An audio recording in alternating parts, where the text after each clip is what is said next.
सिय जयमाल राम उर्मिली।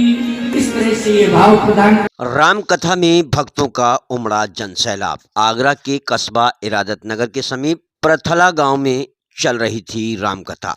कथावाचक जगत गुरु आचार्य राम स्वरूपाचार्य महाराज के मुखारबिन द्वारा भक्तों को कराया जा रहा था कथा का श्रवण।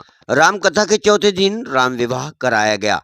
इस दौरान जगत गुरु आचार्य राम स्वरूपाचार्य महाराज ने युवाओं को दहेज को लेकर बड़े सहिष्णुता से जागरूक किया। आपने धनुष को लेकर युवाओं को प्रेरित किया। दहेज के प्रति एक विस्तार से बात बताई। दहेज के प्रति आपका उग्र होने का कारण क्या रहा? दहेज के कारण आज घर घर में समस्याएं बढ़ रही हैं।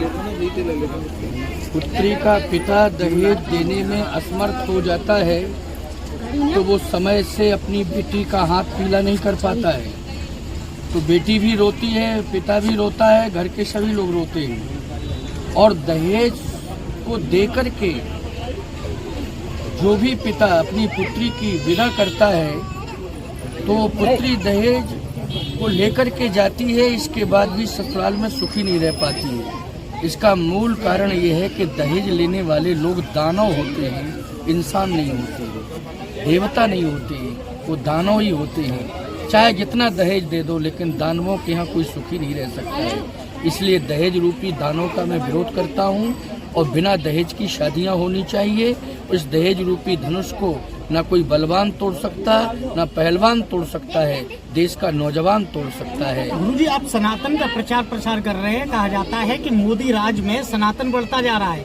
3 राज्यों में भाजपा की सरकार आई है। क्या 2024 की तैयारी कैसे मानते हैं? 2024 की बहुत अच्छी तैयारी है।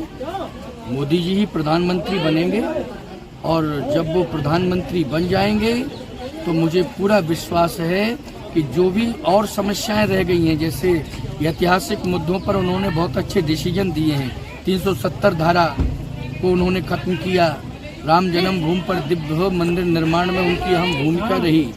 अब हमारे सामने जो काशी विश्वनाथ और कृष्ण जन्मभूमि है, मोदी जी प्रधानमंत्री बनेंगे तो कृष्ण जन्मभूमि पर भी भव्य दिव्य मंदिर बनेगा और काशी विश्वनाथ में भी बहुत ही भव्य दिव्य मंदिर बनेगा। आखिरी सवाल है, आपने अपने व्यंग में कहा, कथा के प्रचार प्रसार में आप कह रहे थे कि आज गांव-गांव मंदिर सूने हैं। आप कह रहे हैं मोदी राज में सनातन बढ़ रहा है, संतों का युग माना जाए, लेकिन गांव में मंदिर किस प्रकार सूने हैं? आपके वक्तव्य में आंसू देखे गए थे।